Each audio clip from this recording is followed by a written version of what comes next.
رمضان مبارک کے 7ویں دن کی دعا۔ اعوذ باللہ من الشیطان الرجیم، بسم اللہ الرحمن الرحیم،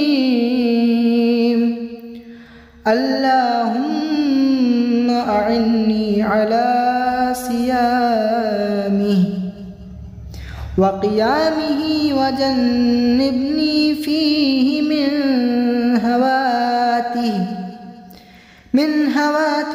وآثامہ وارزقنی فیہ ذکرک بدوامہ بتوفیقک یا ہادی المذلین،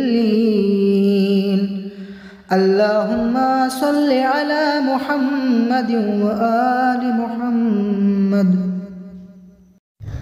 اس دعا میں ارشاد ہو رہا ہے، خدایا آج کے دن صیام و قیام پر میری مدد فرما اور مجھے ہر بکواس اور گناہ سے دور رکھنا، اور اپنے ذکر کا دوام عطا فرما، اپنی توفیق کے سہارے اے گمراہوں کی ہدایت کرنے والے۔